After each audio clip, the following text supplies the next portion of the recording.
Hey everyone, my name is Will. I'm a developer advocate at Auth0, and this is Auth Answered.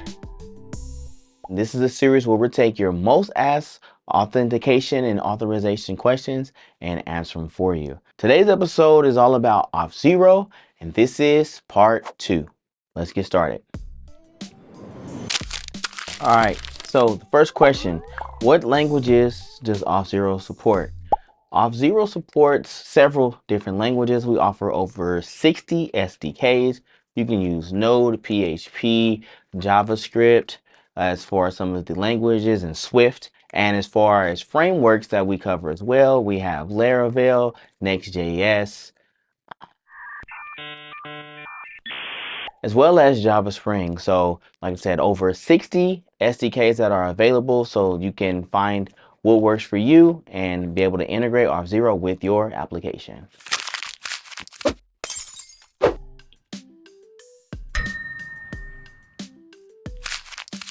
All right, so does Auth0 use JWTs? And if you've been watching this series, you already know the answer is it depends.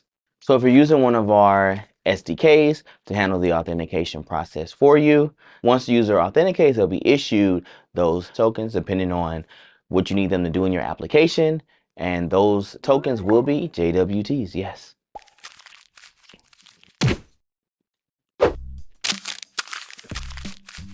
Does Auth0 support social login?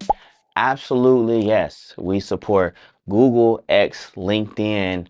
You can even use custom logins if you want to log in with something like Discord that you can set up yourself as well. So yes, Auth0 does support social login, and under the hood, we're using OpenID Connect as a protocol in order to make that happen.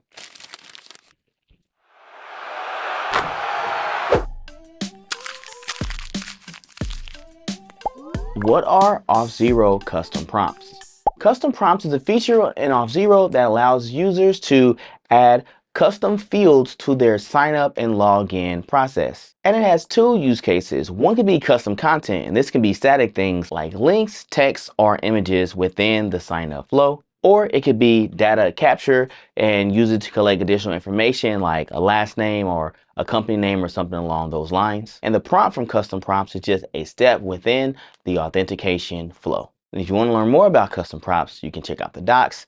There'll be a link in the description.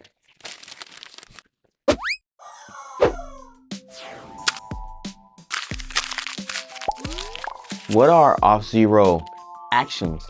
So Auth0 actions are serverless functions that are hosted by Auth0 that you can write in the browser on auth0.com.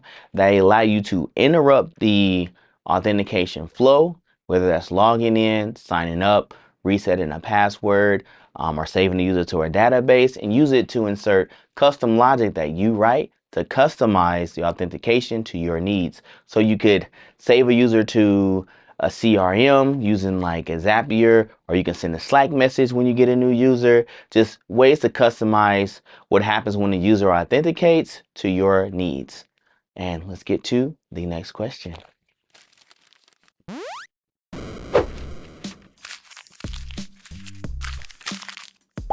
How to add progressive profiling in Auth0.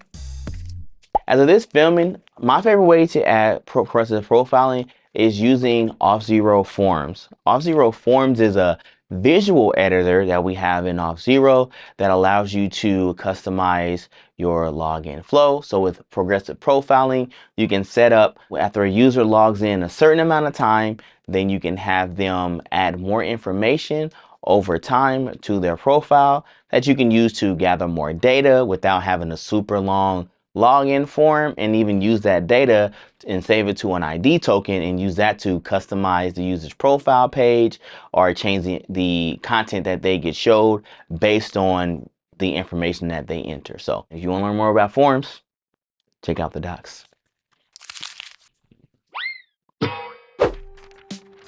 Ooh. How to use Auth0 with React?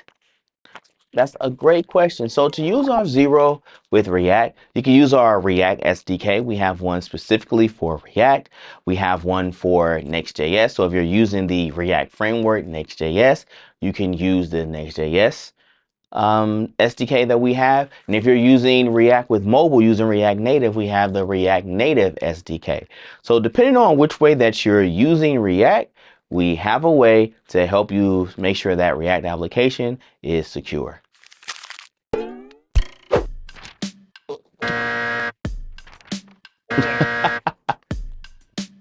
Oh,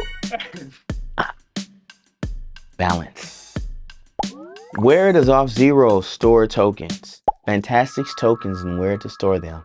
So Auth0 recommends storing tokens in browser memory using web workers, or depending on the token type, using JavaScript closures. So if you're using, like for example, the Auth0 SPA SDK, which is used by the React SDK under the hood, it provides both. It uses browser memory and JavaScript closures depending on the type.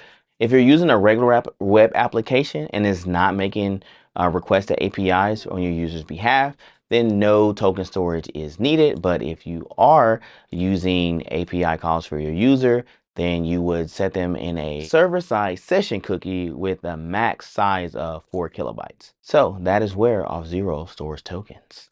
Thank you for watching Auth Answered, Auth0 Edition, Part 2. If you have any other questions or concerns or comments about Auth0, please let me know in the comments and see if we can do a Part 3. But until next time,